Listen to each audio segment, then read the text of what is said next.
Well, Andre Pastrana Rango, President of Centrist Democrat Internationals, esteemed leaders of IDC-CDI, Excellencies, distinguished guests, ladies and gentlemen. Today I'm pleased to take part in the opening of IDC-CDI Executive Committee meeting.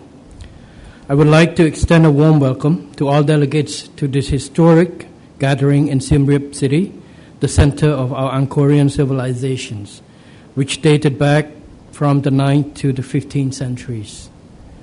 The Cambodian People's Party, as Vice President of IDC-CDI, is truly honored to host this Executive Committee meeting, as well as a special forum on Youth and Peace Charter for People and the Planet, which held earlier today. I am also delighted that many of you will be joining the 12th General Assembly of the International Conference of ASEAN Political Parties, or ICAP, as well as the 11th plenary session of the IPTP later this week in Phnom Penh. Let me seize this opportunity to convey my respect and profound gratitude to Samdaya Kep Mahasenapadej Dechul Hun Sen, President of CPP and President of the Senate of Kingdom of Cambodia, for his visionary leadership in peace building, reconciliation, and development in our countries. As Cambodians, we are indebted to this lifetime commitment of peace, reconciliation, and post-conflict reconstructions, which have set the foundation for the national rejuvenations and modernization of this country. Today, our world faces unprecedented challenges with geopolitical tensions rising to heights not seen for decades. Extension and proliferations of armed conflicts across regions with participation of indirect parties to the conflicts have diminished hopes for an early ceasefire and increased fear for a conflict of global scales. Moreover, economic polarizations, climate change, and natural disasters are threatening lives globally at an unimaginable scale. Combined, these challenges have caused humanitarian and refugee crises and hindered economic recovery, fuel inflations, disrupting supply chains, and compromising food security and human development.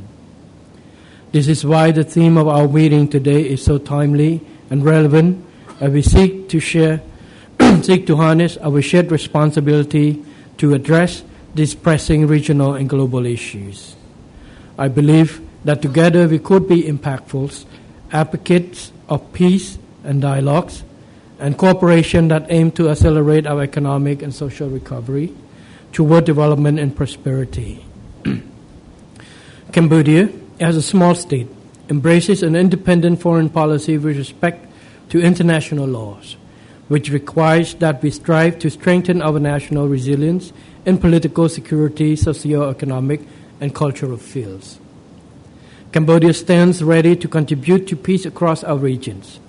As a matter of fact, Cambodia has lost several decades to its protracted civil war. But we have managed to restore full peace for more than 2 decades and have achieved prosperity through economic liberalizations and reintegrations into global economy to the present days.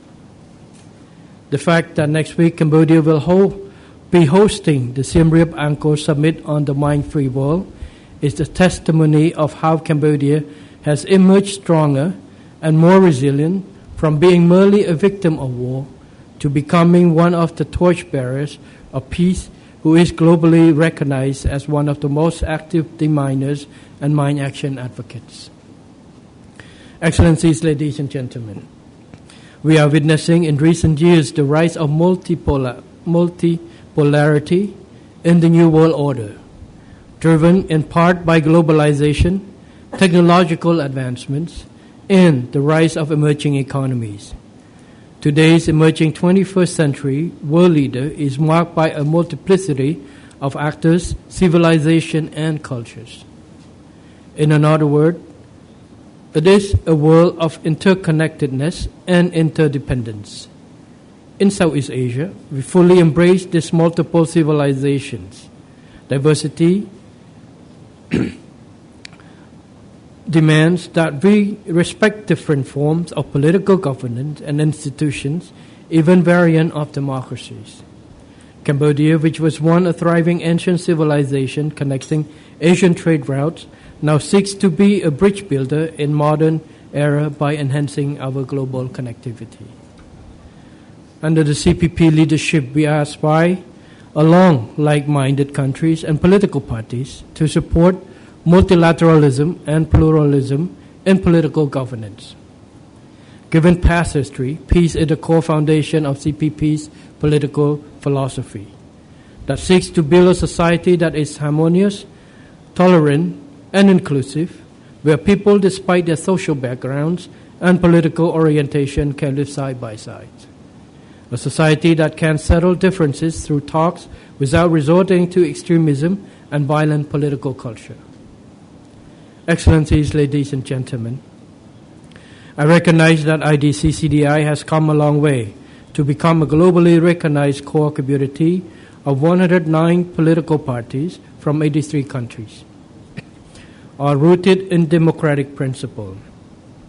As IDC-CDI's Vice President, the CPP has proudly contributed to the development and strengthening of Cambodia as a democratic country in the region. We have actively participated in various regional and global political initiatives, using our own experience in peace building and reconciliation. As a small country, our ambition lies not in military strength, but in peacemaking. After all, we only seek to live in peace and prosper as a sovereign state with territorial integrity. The CPP, together with IDC-CDI, is indeed proud to address regional challenges and advance peace-building efforts aligned with IDC-CDI's core democratic values and principles. In that regard, I truly appreciate the works of the IDC-CDI as they related to value of peace, freedom of reliable and accountable press, the participation of youth and women in peace and security, among other aspects. This resonates perfectly with the proposed establishment of the Universal Peace Charter, part of which was discussed and elaborated at the special forum held this morning. I believe that we are witnessing the historical moment in modern history in that government, parliamentary, political parties, and civil society organizations from across the globe reach this common vision of having in place a universal peace architecture that is open, inclusive, people-centered, and action-oriented. Moreover, it is complementary to the function of the United Nations in peace building. As such, I would like to encourage our IDC-CDI global family to support and partake in this journey together.